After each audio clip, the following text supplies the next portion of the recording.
কোরআনের হাফেজ, 2016-তে দাওরায়ে হাদিস, 17-তে ইফতা পড়েছি। কিন্তু বলেন যে হুজুর এত টাইটেল তো লাগান না। আমার টাইটেল তো আল্লাহ পাক দিয়া দিছে 32 ইঞ্চি হুজুর, আর কি টাইটেল? আর টাইটেল লাগে? এটা একটা টাইটেল। ঢাকা শহরে বলবেন সুলাইমান হুজুরের মাদ্রাসা কোথায়, কেউ চিনবে না। খালি করবেন সুলাইমান হুজুর 32 ইঞ্চি হুজুরের মাদ্রাসা, সবাই রিক্সাওয়ালাও বলবে হুজুরের মাদ্রাসায় এক নামে প্রসিদ্ধ সারা বাংলাদেশ। আলহামদুলিল্লাহ। কেউ এটা নিয়ে অনেক বিজিখিজি কথা বলে, বেশিরভাগ আমাদের টুপিওয়ালারা এই কথা নিয়ে অনেক তিরস্কারই করে।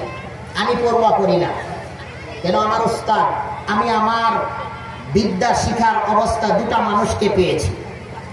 চিনবেন আপনারা খালেদ সাইফুল্লাহ আইয়ুবী সাহেব, বক্তা, চিনেন না? আমার পরিচয়টা দিব না। খালেদ সাইফুল্লাহ আইয়ুবী সাহেব আব্বাজান বাবাজান জয়নাল আবেদিন সাহেব রহমতুল্লাহ হুজুর মারা গেছে। আল্লাহ তাআলা যেন হযরতের কবরটাকে রিয়াজুল জান্নাত দেয়।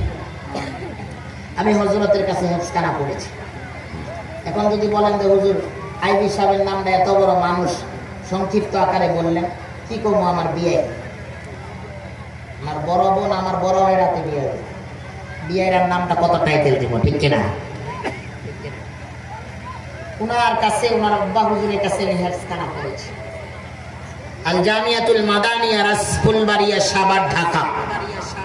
সবাই চিনে মাদ্রাসা, ছোটখাটো কোনো মাদ্রাসা না, 2500 ছাত্র। এই মাদ্রাসায় দাওরা হাদিস শেষ করেছি, আলহামদুলিল্লাহ। ওখানেই খেদমত করি। দ্বিতীয় শাখায় আমি পরিচালক, আলহামদুলিল্লাহ। এরকম কোন